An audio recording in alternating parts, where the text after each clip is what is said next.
Wild times, my friends, and due to those wild times and weird things with balloons and cylindrical silver objects, I found myself tucking down in a safer space. Welcome to the Armor's Fix. My name is Kyle. This is really interesting. It's something people have been looking for decades from Glock and expecting Glock to release it, and it's so crazy. To this day, we still don't have one from Glock, but we do now have one from Smith & Wesson, and that is a carbine rifle chambered in 9mm. You've got a pistol grip and everything that's already the comfortable ergonomics you're familiar with and know and love from the brand. It takes the same magazines for all your M&Ps, ships with a 17-round magazine and 2 more 23-round magazines. The stock is fixed. It actually holds 2 additional magazines in the stock, keeping reloads simple and easy for you. Some people will love that, some people are gonna hate that. This thing folds down similar to the Kel-Tec Sub 2000, so you're gonna see where it's actually folding and does a side fold right there where the rail meets the receiver. That's going to be awesome to stow in bags and make this a great gun for, truck gun, bag gun, something for at the ready. The wild element to that I don't understand is why they're doing the double stack, sorry, not double stack, but the 2 mags side by side on the stock is that's going to really limit your ability to put it in some places because it's just making the gun a little unnecessarily wide. So hopefully we'll see another stock option in the future that it either takes 1 magazine or none. Looking at the buffer tube, it looks very similar to an AR-15, but unfortunately it looks like the charging handle is underneath that, very similar to the Sub 2000 again. What I'd like to see is the charging handle on the side rather than underneath. That way we could actually use an AR-15 style buffer tube, and that way we have all the versatility of different stock choices and everything that are in the market. I love the fact that you've got that M&P 2.0 grip. That is an extremely awesome grip texture that comes on those. Very comfortable. It's very ergonomic. I think everyone's going to be a fan of that. The clamshell element, how the receiver, the upper and lower halves connect. I feel like that's a little weird and extra bulky, and it almost looks like engineering initial thoughts as they first started building out the gun, but then in time it didn't get changed, and I feel like that could be a little better.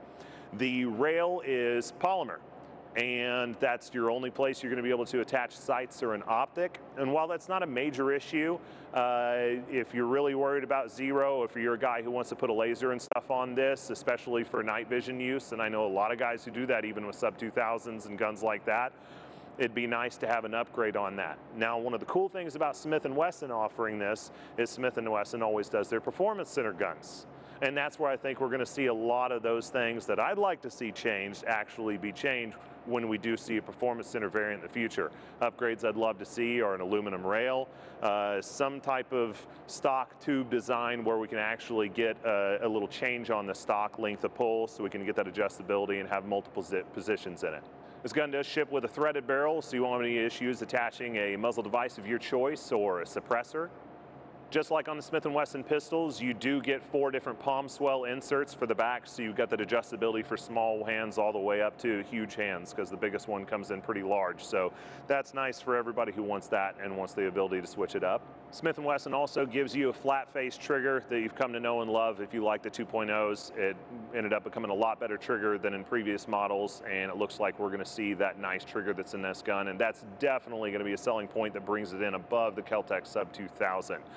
There's actually a decent case that comes with this that has Velcro inserts to lock the rifle in place, and you got your additional pouches for magazines or any other accessories that you want with you. Price point wise, it looks like the FPC is going to come in under $6 so that keeps the price still really affordable. You get a lot for what you're paying for in that, and I think that's going to be awesome.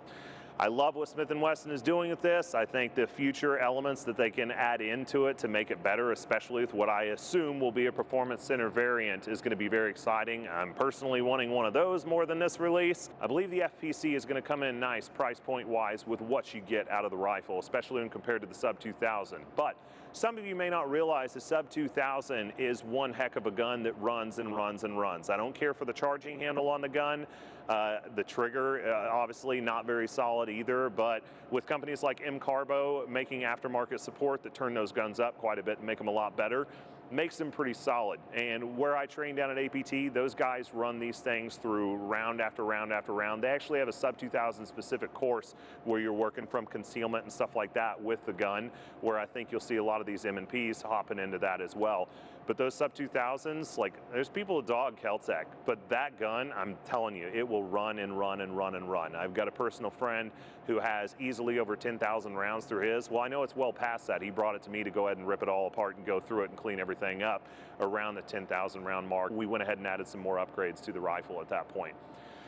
I think Smith & Wesson did an awesome job with this. I'm excited that they're actually beating Glock to the market on this one. Again, Glock should have had this out forever ago, but this really gives M&P the opportunity to capitalize on an awesome platform, and I'm looking forward to hearing your guys' thoughts as you receive them. I apologize, I do not have one today. I'll hopefully have one here in the near future, but while the gun is dropping and getting announced, I wanted to get you some of my initial thoughts right here, right now, and so you can make an educated purchase.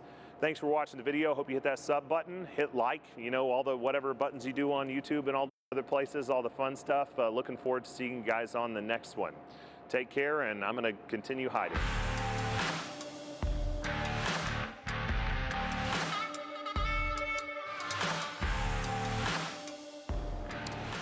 Ba, ba, ba.